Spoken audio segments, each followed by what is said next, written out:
We are introduced to this storyline by a scene played out by a certain boy with toys, representing himself and his mother.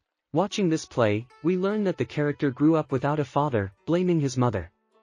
She promised him that his father would come when the boy graduated from high school. But he never came.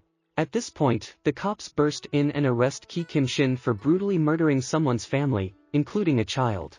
Next comes Detective Kim, who wanted to lash out at the killer over what happened, but instead vented his anger on his colleagues by brutally beating them. Then, in an attempted attack on Kim Shin, his colleague shoots him in the legs, begging him not to do it. The detective is arrested, and he makes a promise to himself to kill the maniac. After a while, the brutal killer is led out of the police station and is greeted by reporters with the victims whose relatives he killed. He responds to their tears and anger with a bright smile. Next, Kim Shin is brought to the last crime scene and asked to show how it all happened in great detail. It turns out that he locked the baby in the bathroom and tied the mother up with tape. The guy made her sing her son's favorite song, giving her hope that he wouldn't kill him. At the same time, he inflicted brutal cuts on her body. She didn't finish the song, so he kills her and the baby. At the moment of the demonstration, the father, a colleague of Detective Kim's, comes to this house in tears, blaming himself for the death of his loved ones. Then Kim Shin is tried and sentenced to death. All the victims began to cry with happiness, wishing the murderer had burned in hell. Next we meet a boy named Jihu, who sometimes bullies his peers and gets into fights. It turns out that the boy wasn't just picking fights, he was putting bullies in their place who had done bad things to their classmates. People who do bad things should get the punishment they deserve, is how Jihu puts it. All would have been well, but his victims almost got seriously injured. We learn that this boy was the only survivor of Kim Shin's victims because his father managed to sing a song while the killer tortured him. After his father's death, Jihu realized that this world was not going to punish evil and began to commit horrible acts that could lead to the death of his victims. But the victims constantly bullied weak people. Thus, Jihu punished them. One of the punishments went to the guys who forcibly took the last money from the little boy. Jihu dropped a brick on the heads of the abusers. One day, Jihu walked into someone's apartment like a spy and punctured a gas pipe. It turned out to be the apartment of boys who wanted to get girls drunk on substances and do horrible things. They were waiting for their victims and turned on the broadcast. One of them lit a lighter and there was an explosion. "If no one wants to clean up the trash, I'll clean it up myself," thought the main character as he watched the explosion. Meanwhile, the boys were suffocating in the burning apartment, calling for help. Onlookers at this picture were shocked and called emergency services, but among them stood a suspicious man who was cheering this fire. One of the guys fell face down out of the window, and people freaked out, but the man let it be known that he was enjoying the fireworks show. Jihu stood next to the stranger, just as he was watching what was going on. The suspicious man addresses him by name and asks who he is. This concludes Chapter 2. It turns out that Jihu's shirt badge has his name on it, so the man found out what his name was. The guy thought to himself that the man was very strange, and at that moment the fire truck arrived. Next, we are transported back a few years and see Kim Shin rejoicing that Jihu's father tied to a net fence has finished his song, and he is jealous of the boy as his father loves him. The main character wakes up in sweat and tears. It turns out it was a dream. A roommate notices that this is not the first time Jihu has had a scary dream. In response, the guy says it's okay, putting on his glasses and wanting to eat. It turns out that the main character's father, Kim Shin, was killed 10 years ago and Jihu was sent to an orphanage called Graceful. During breakfast, a little girl named Youngie was sitting on the main character's lap eating. The guys sitting across from them were making nasty jokes about the girl, but Jihu's roommate tried to shut them up by making jokes back at them. They start arguing about nonsense, at which point the father at the orphanage joins the conversation, finding out how the kids are doing at school. A roommate named Taesop told him that his classmate's house had caught fire, and Jihu pretended that he didn't know about it. The father of the orphanage feels sorry for the boy who received severe burns all over his body and asks for prayer for all of his wounded friends. Then everyone in the room reads a prayer. Everyone proceeds to breakfast, wishing them a good appetite. At that time, the news showed Kim Shin on TV, saying that he had killed 28 people and held the whole town in fear. Jihu watched this with a stunned look on his face. It turns out that the killer was the king of the prison. An interview with his cellmate was shown. At this point, Taesop turned off the TV, cursing the news channel. His father asked Jihu how he was, to which the boy replied that he had forgiven Kim Shin. On the same day, in the evening, the bullies took cigarettes away from the young guys, saying that they shouldn't smoke. The bullies make them make a video for the parents of the victims that they are going to quit smoking. The shooting started, and one of the guys started apologizing to his mom and promising that he wouldn't smoke anymore, saying that he loved her. The abuser, named Park Sung, was broadcasting what was going on and Jihu was watching it. The video ended. Park Sung threatened the guy that he must have a lot of likes and views, threatening that he would beat him up on camera if the views went down. Jihu watched from around the corner. Next, a man was beaten by some suspicious people who were drinking outside the store and wouldn't let him pass. He asked them to refrain from such actions, and for that they hit him. The man was with his wife and child, and they threatened the bandits with the police. They responded by hitting the young man again, only this time until he was unconscious and foaming at the mouth. We learn that the one in charge of the three was Park Sando, who also beat up the man. Pak kept beating him in the face.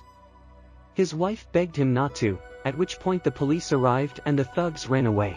It turns out that it was 2 years ago. After this situation, Park Sando was jailed for only 2 years because he was a minor.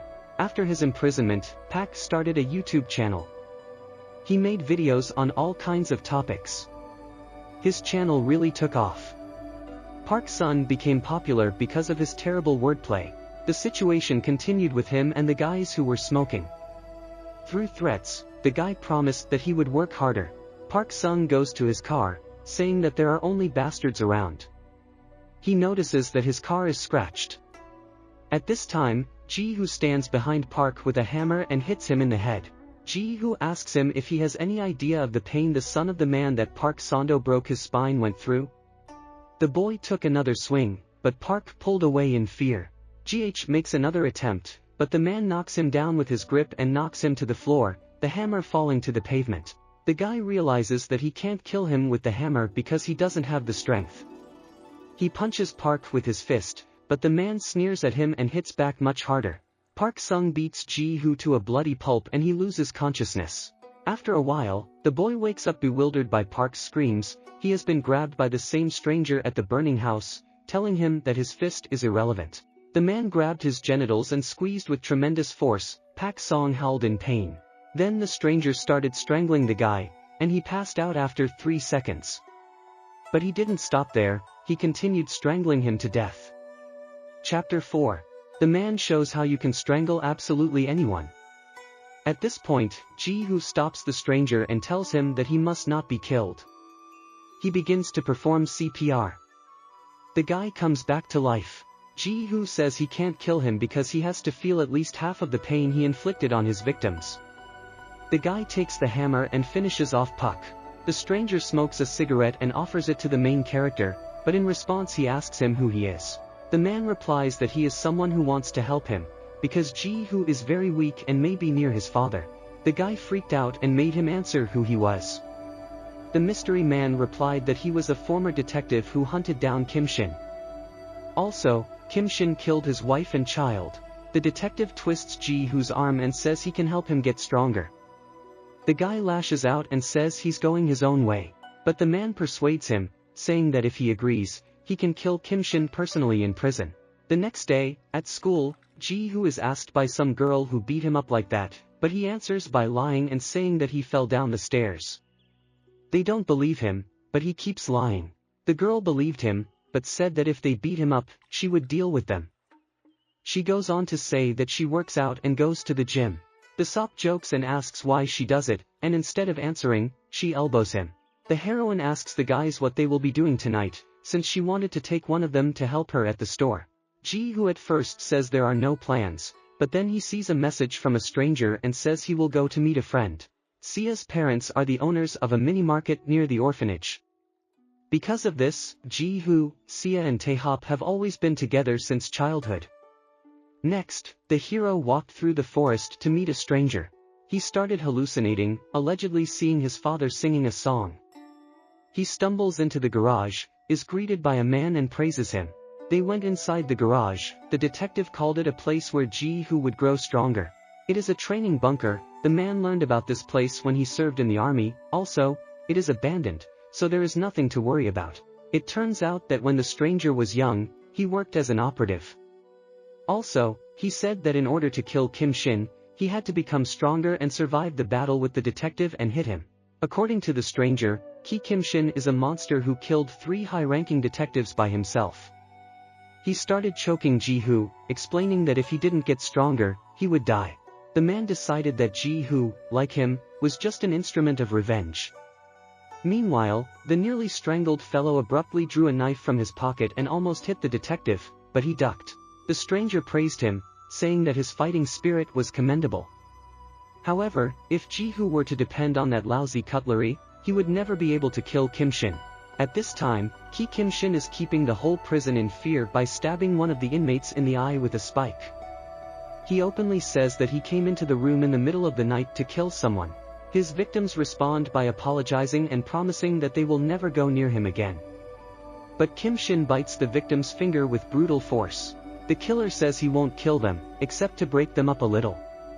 If they make too much noise, he will have to kill someone. One of the men asks him to stop and play with him. At this point, a dangerous man walks in, explaining that he can't stand this arbitrariness and feels like an apostle of justice. He then punches Kim Shin in the face. A practice fight takes place between the detective and Jihu. The guy can't do anything about the stranger. He gets hit multiple times. He is taught not to rely on weapons. To an opponent physically superior to him, he is no more than a kindergartner with a toy knife. The man says he is weak. Jihu wonders how dangerous Kim Shin is and whether the stranger is stronger. It turns out that for Kim Shin it costs nothing to break a man's bone with his bare hands. He tears muscle like a piece of bread before eating. Meanwhile, in prison, a murderer nearly rips the mouth of the apostle of justice, but his buddies run to the rescue. Their attempts are unsuccessful. One of the rescuers is punched in the face and the other suffers a blow to the head. And the third and final guy threatens Kim Shin with a knife, but the latter, in response, grabs him and throws him to the floor. It turns out that the killer has 6 fingers. He doesn't need a knife. This monster's finger can pierce skin. Kim Shin overthrew his opponents and rejoiced in a great fight. He was having quite a bit of fun.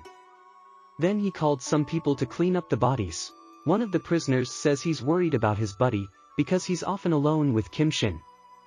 The murderer became amused, thinking that the man couldn't do anything to help. Also, he twisted the troubled man's finger. The stranger goes on to say that there is no one person who can defeat him one-on-one. That's why he and Jihu get together and make a plan called a vow to catch the monster. The man says that Jihu won't fight him alone, but with those who want Kim Shin dead. And in order to do that, he needs to become strong, and as soon as possible. The detective kicks the guy didn't see it coming. The man explains that the only way to accomplish this is to live your life normally. The price of vigilance in practice is death. This concludes the lesson. Next, Jihu wakes up in a stranger's apartment in a clean and well-kept room. Judging by the decor and furniture, it is the children's room of the detective's dead son. He notices a family photo and wonders what the detective looked like when he was young. Jihu leaves the room for the kitchen and notices that the place is very dirty. Perhaps something has rotted away. That room is clean, but the living room is a pigsty. The guy wonders when the man last cleaned the place.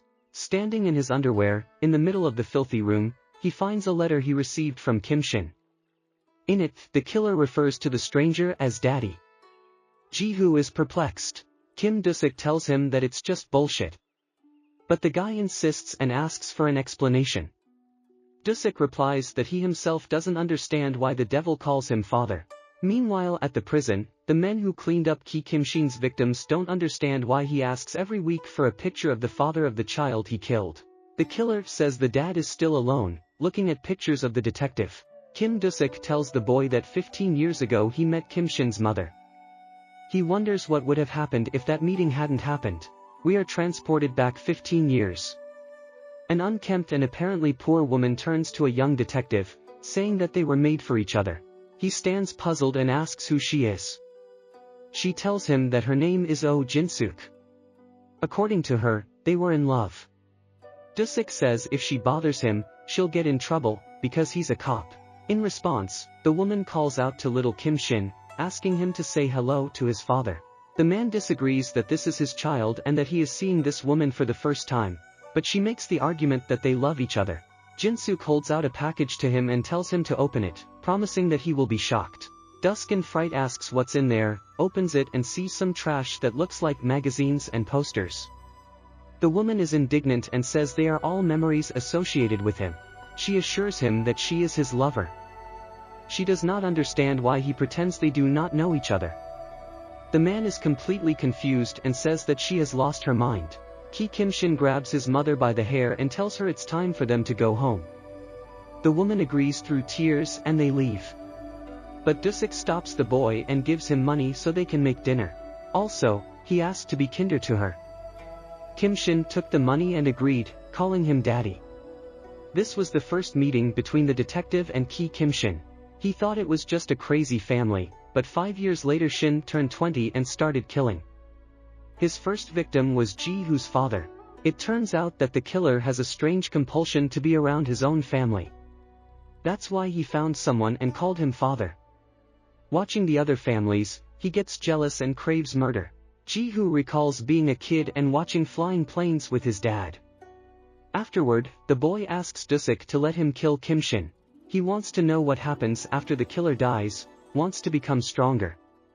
The detective agrees, but warns the guy that he is no longer human. He is an arrow. Outside, Jihu stops Sia and wonders where he's going. She notices that his face is bruised and scratched again. The guy says he just fell down again.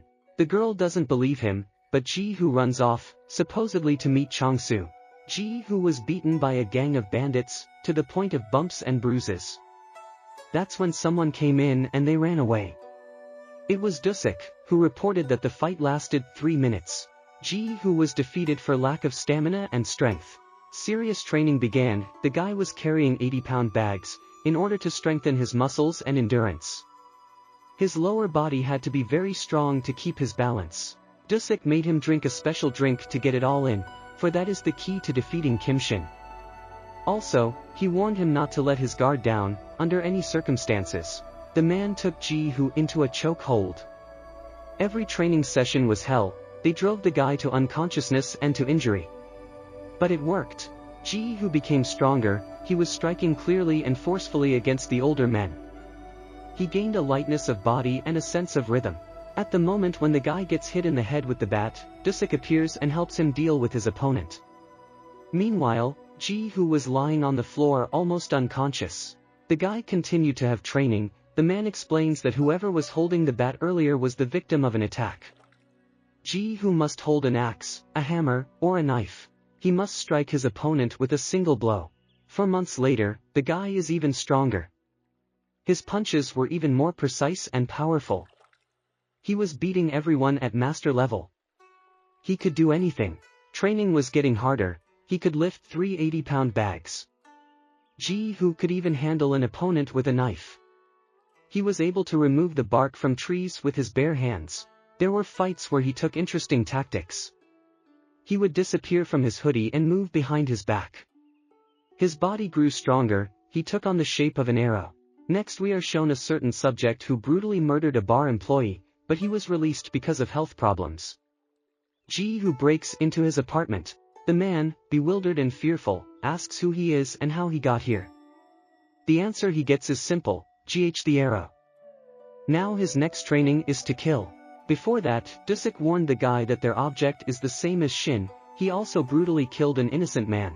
But the important thing is that Jihu is not a man, but an arrow that flies straight at the monster.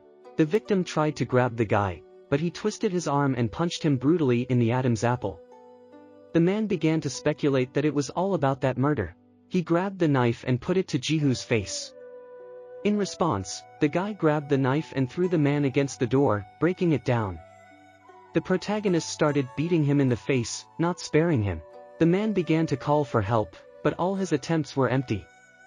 Jihu explains that the subject did something he should never have done, killed the man. The merciless beating continued unabated. Men like this man must die. The guy's fists moved like a machine. He beat him almost to death, but he got scared and walked away. Dusk scolds the guy for failing. You can't call him an arrow after that, he's a loser. Jihu explained why he left. There was a kid under the bed watching the horror. But the man doesn't care, asking what would have happened if Shin had taken the baby hostage. Would Jihu have left? The guy explains that he wants to kill Kim Shin, but he doesn't want to become a monster. He doesn't want to be like him. Dooseok says that without becoming a monster, he won't kill Shin. After these words, Jihu drops his hands and leaves, asking to find another arrow.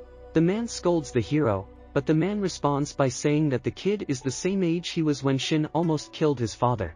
Meanwhile, we see Kim Shin cutting the cake, saying that this is not a celebration, but a wake. If he hadn't killed that child, Chansu, he would have been 15 years old.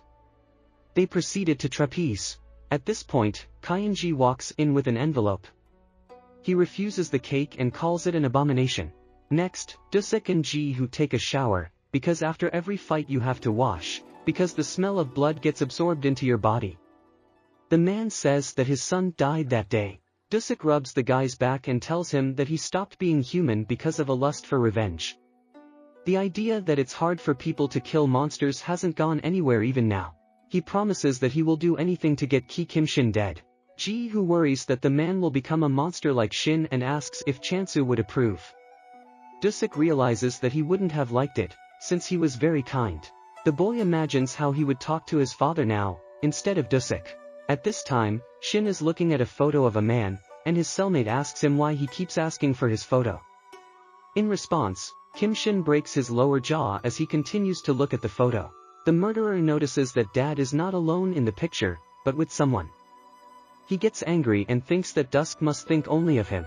We watch the conversation between the chief and the director. The director explains that he can't do anything against a certain Kang Changyu because it's very difficult. The warden smirks and says that his son is held captive by Changyu and the principal's daughter by him. He thinks they are very bad guys. The headmaster begs to hear at least her voice. But the chief explains that only one can be saved. Changyu will die by his hand anyway, so it's worth waiting a little longer. 2 years ago, Oh Jinguk, chairman of a large casino and head of the mafia, passed away. Henceforth a war broke out among the gang members for the position of head. During this war, Jan Dunman was imprisoned. He was escorted to prison sarcastically, believing that he was better off there than on the street. While imprisoned, he continued his war with his enemy, Kang Changyu. To kill Yang, Changyu went to see him in prison. Dunman asked the director to find out more information about Changyu and report back to him. He warned him that if the director did not, he would not find his daughter's body. Kim Shin broke into their office, saying that Yang had made a promise to protect Dad and make him a loner for life.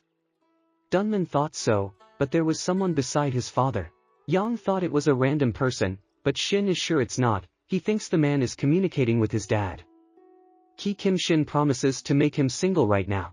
Jihu enrolled in the Department of Aeronautical Administration. He was griped by his teacher. When he arrived at the orphanage, everyone congratulated him on his successful enrollment.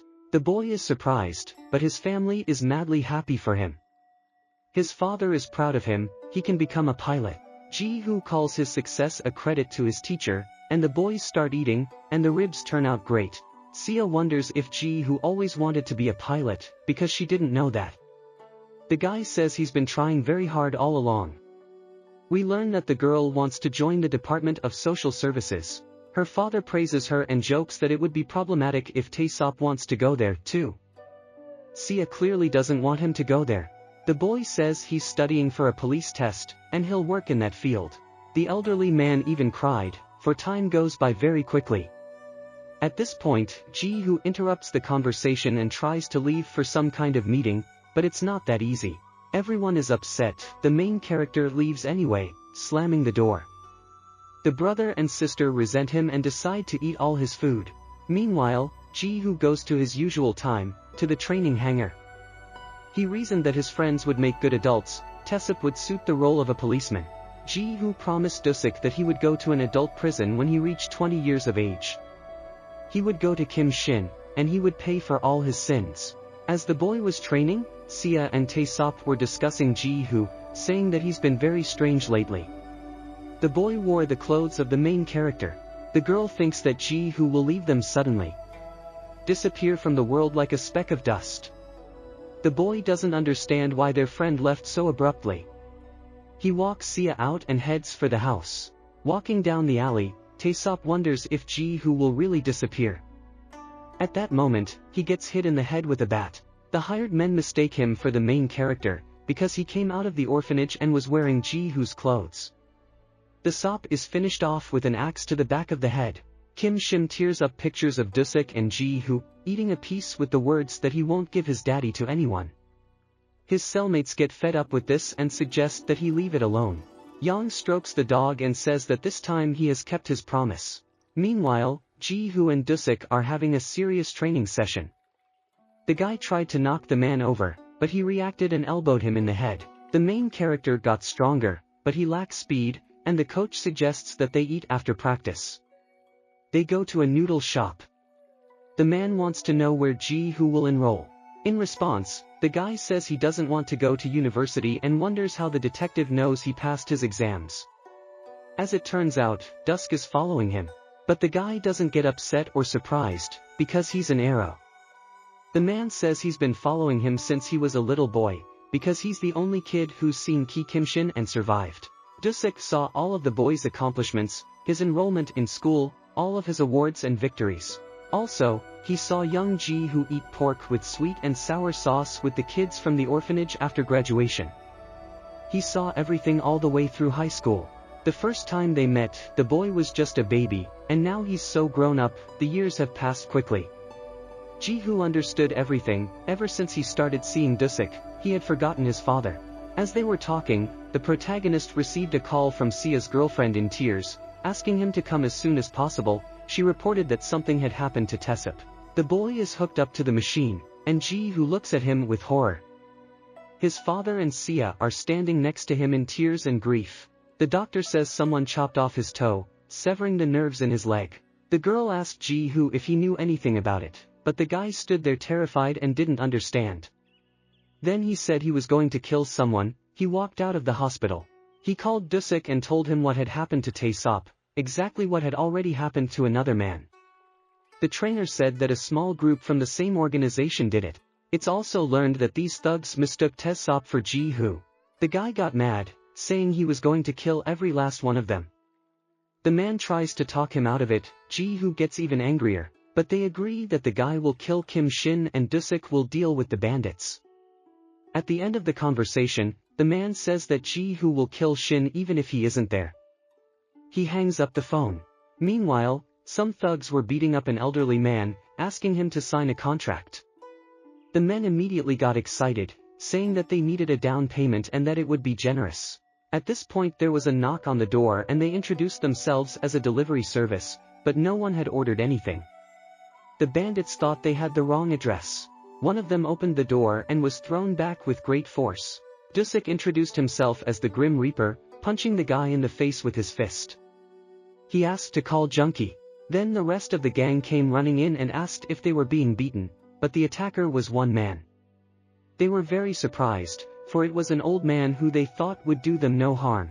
Dooseok is asked if he is feeble-minded and wants to say goodbye to life, but his answer was a hard blow to the face with his fist. His fists were blazing, he was punching everyone in the face. He used his legs, hitting them in the stomach. They tried to kill him with a knife in the back, but Dooseok stabbed his attacker in the knee with his face. The man makes them an offer to leave now and enjoy life, but they don't agree and go on the attack. Some time before, Jihu and Dooseok have a conversation. The boy wonders if he can fight 10 enemies and defeat them, but in response he is told that this only happens in comic books. In real life, the body has a limit, no matter how much you've exercised. During the battle with the bandits, the men tried to attack from all sides, but Dooseok did not give up his position, but beat them with his fists, knees, and elbows. His eyes burned red with anger and indignation. He defeated a lot of bandits, but they didn't end. It felt like there were more of them. During the conversation between Jihu and the coach, he said if the enemies were weaker, you could defeat them, because they thought they would be stronger as a team. There is a way to destroy this belief. You have to instill fear in them through the use of force. Dooseok succeeded, and the enemies no longer wanted to attack.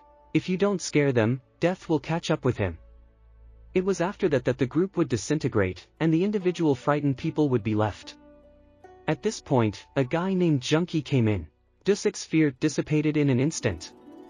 The guy is surprised that his opponent is an old man. He notices that the man is on edge. If he fights him, the old man will die. At this time some man was walking in the rain, talking on the phone. Jihu was walking behind him, turning to him for garbage. It turns out to be the man the guy had broken into a few hours earlier. The main character asks him where Junkie is.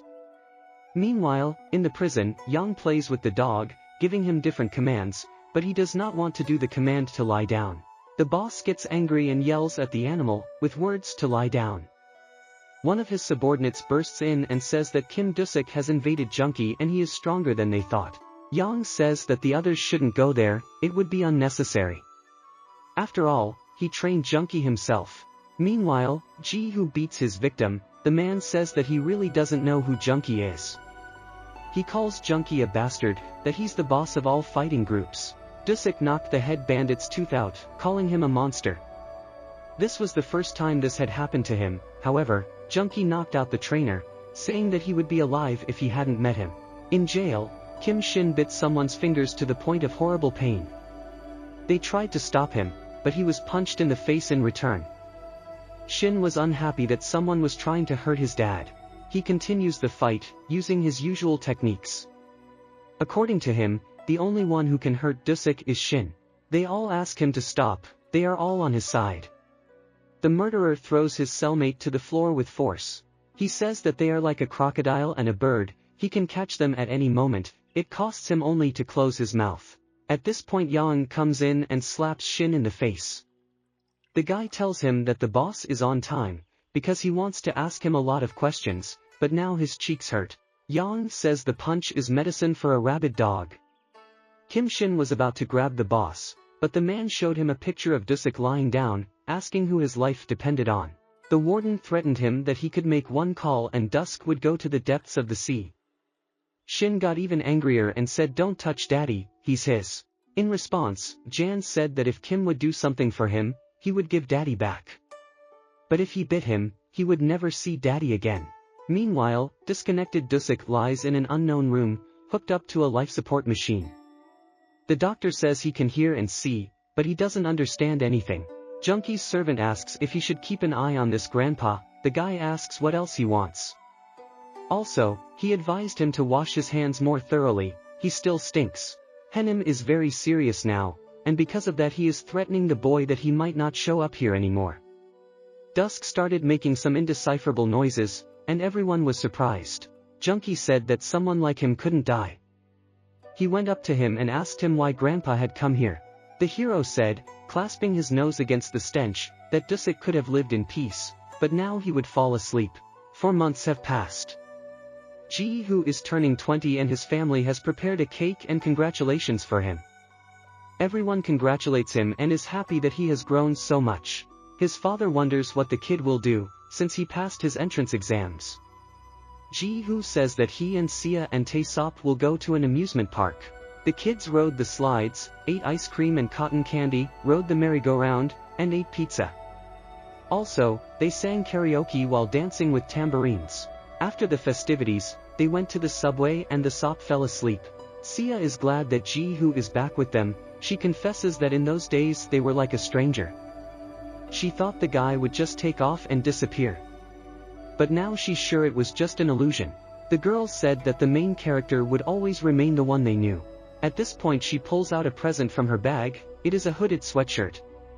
Sia explains that this sweatshirt is similar to the one Taesop was wearing when he was attacked. She still thinks about it. The girl thinks we should move forward, go to college, become grandparents, and be friends forever. The guy suddenly apologized and got off the train in a bad mood. Meanwhile, Dooseok lies in the same room, connected to the equipment. The workers complain that he stinks badly. The man next to the man says that Kim Shin would kill them if he saw him like this, because he looks like a dog. One of the guys reported that Dooseok could talk and told him to say something. But the man only moved his eyes. The bandits started laughing and joking. The guy put his cigarette down to his eye and said there was nothing he could do. The grandfather started mumbling something, nobody understood anything. But behind the guy stood Jihu and choked one of the bandits. Dooseok whispered congratulations to the guy. The guy didn't understand what kind of birthday greeting he was talking about, at which point Jihu kicked him in the face. The protagonist said that he tolerated it until his birthday, as they had agreed. Dooseok is glad the guy is alive. The hero asks who did this to his trainer, saying he will kill him. At that moment Junkie arrives with his subordinate in his car, saying that he should check the chalks. They went into the room and saw that their guys were knocked out. They were surprised, and Jihu kicked a subordinate in the face. He took another swing, but he was stopped by Junkie, with a question about what the guy was doing. The bandit didn't understand how the guy dared swing at him, knowing his name. At this time, in the prison shower, an inmate tried to attack Kim Shin with a knife, but his attempt was interrupted by Shin's palm. He knocked the guy's head away from the tile and so on several times. Yang and his subordinate were watching. He said that Kim Shin was very good at killing people, and his comrade responded by saying that they should be more careful. However, the chief said that it doesn't matter who is standing in front of you, murderer or human, everyone has a weakness anyway. As long as they have his father, there won't be a problem. Shin interrupted everyone. We return again to the place where Dooseok lies, and here, Jihu is fighting Junkie. The guy takes a hard punch to the bandit's neck, questioning what he did to Dooseok. Instead of answering, Jihu gets punched in the face and offered to do the same to him. But the guy's eyes turned red and he kicked Junkie in the stomach. Then he punches him in the face and says he's weak, because fists like that can't do anything. Junkie does a low kick and tries to punch him in the face. Jihu outpaces him and does an uppercut. Lying on the floor, the bandit admits that Jihu isn't bad after all. Junkie says he can't win and says he gives up. But the protagonist is not satisfied with that. He says you can't just take it and end it. The bandit says he can do anything to make him stop. But Jihu attacks him and he starts to run away, saying that he has to go. The boy ran after him, but his eyes began to blur, his fingers began to distort. Junkie came back and said that because he was young, it took longer for the drug to work. Jihu can't move and possess his body normally. This drug is called Merry Dream, a product of the Junkie company. When hit, it enters the body and gives the opponent hallucinations. The guy wonders if the bandit did the same thing to Dooseok, but it turns out that he hasn't yet. Jihu is very angry, he wanted to kill him, but because of his condition he couldn't do anything. When the guy wanted to pounce on Junkie, he kicked him in the back of the head and said he had spent a lot of money on the case. The bandit suggested that he would leave the grandfather in order, and the guy would work for him and pay for his treatment, because he had a great young body. Jolly Sleep is an unusual drug. When ingested, it stimulates the hippocampus of the brain, causing all the special moments of life to be remembered. Jihu lies at the feet of Junkie, who says that people who have taken this drug look very funny. He makes money off those who want to immerse themselves in memories. Next, the bandit called someone and asked them to send Dr. Kim. The boy fell asleep and was immersed in a moment of watching the planes with his father. The main character really liked airplanes. He thought that when he grew up, he would conquer the sky, will fly with his dad to different countries. Dad took the boy in his arms and began to play with him. It turns out that at this point the hero was in first grade. His father says that for his parents, the child will always be a child. While Jihu was looking at the beautiful dream, Junkie says that he owes him a thank you, because thanks to him he is seeing happy memories. At this time, the hero was hooked up to N4 and surgical instruments were prepared. Junkie said to take all his organs and his subordinate agreed without further ado. Jihu was in a dream after all. He was eating kimbap with dad, the only thing he doesn't eat in it is carrots, everything else is fine. Dad began to apologize for not spending enough time with his son. The hero's father wondered when his son had time to grow up like that. As they were talking, Kim Shin came up and asked why they were so happy. He wanted the same. Jihu's face in life began to whimper and cry, and the bandits almost began to cut him open. In the dream, the father does not understand the young man. He does not understand his desire to have fun with them. He explains that they are happy because they are having a family picnic. Shin hugged daddy and said he really wanted to play and have fun, too. Then he punched him, and asked Jihu what his favorite song was. Meanwhile, Dooseok tried to pull the man with the scalpel Jihu away from the villain's hands, but his condition made it ridiculous and impossible. He was surprised and did not understand how Dooseok was here. Junkie kicks the man in the back of the head, pinning him to the ground. He gets annoyed and says it's time for him to die. The bandit wanted to break his spine. He swung his leg, but then Jihu woke up with a request that Junkie burn in hell. The protagonist walked up to the bandit and punched him in the arm with his fist. The kid started apologizing to his father for not being able to help him. GH kept beating the thug. Then he knocked him to the floor with tremendous force and hit him with an uppercut, apologizing to his father. He beat Junkie until he was unconscious and bleeding. Jihu sat by the bed beside Dooseok and looked at the card he had given him. At that moment some man came in, saying that Dooseok had told him many things about him. The man began to feel pity, but the guy said it was no use, for he was the arrow and the stranger was the bow, and it was their duty to hit straight on and kill. The unknown man said he would take care of the main character. After the trial, Jihu will be sent to the prison where Kim Shin is imprisoned, and there he will kill him. The guy went to prison with the other prisoners. When they first arrived and they were outside, the hero saw Kim Shin and thought everything was going according to plan and he would kill him. Before that, the stranger and Jihu discussed a plan. The guy got drunk on his birthday and was walking down the street alone. Then he got into a fight with a passerby, and accidentally killed him. The guy has to forget about his past life. He's a different person now. His name is no longer Seo Jihu, but Kim Jeonghu, the name Dooseok came up with. The stranger says that 10 years ago, without thinking, he shot Dooseok when he should have been aiming at Shin, and now he regrets it to this day. If he hadn't made a mistake, Dooseok would still be alive. The man is very sad about having to use his boyfriend for such purposes. He apologizes. There is a trial on the bogus Jihu case. Because the crime was completely accidental, the guy is sentenced to 3 years in prison. His family sat in the courtroom, they can't believe it. Sia cries, his father and Taesop are shocked. The girl can't believe it, she thinks there's something wrong, because Jihu couldn't have done that. Dad starts apologizing, he thinks it's his fault, it's all because he didn't give you enough time. Dad apologizes in tears, asking him to pay for this sin. His family will wait. Jihu was brought to his cell, with several inmates in the room with him, who received him with ill intentions. They all have crimes of a violent and murderous nature. The guy didn't answer their questions, he just kept quiet and thought about it. Kim Chuldu, who was in jail for robbery and rape, wanted to attack him. However, he was stopped by the other inmates. Oh Changsu, who had been in jail for fraud and assault, said he didn't know who was in charge yet, and he wanted to tell him. The guy wondered if he could get rid of this garbage. He contemplates how he could burn down the whole building at once. But he should just suck it up and kill Kim Shin. He is treated like a fool and told that the prison has its own laws, which, for the sake of life, must be respected. The guy was threatened that if he attacked them, he wouldn't overpower them and would die. Yu Dongmin told Ko Chong-man, who was in jail for attempted murder, to tell Jihu about everything that's going on here. In response, he asked how to tell, and Tongmin slapped him in the face, saying that because of such silly questions, he was treated like a piece of dirt. Meanwhile, the supervisor asked his subordinate if Shin knew that Dooseok was missing. It turned out that he didn't. The subordinate had to take a photo and give it to Kim Shin soon. But Jan forbade doing such a thing, because he has no idea what the murderer would do if the truth were to come out. He thinks it is necessary to find a replacement for the man.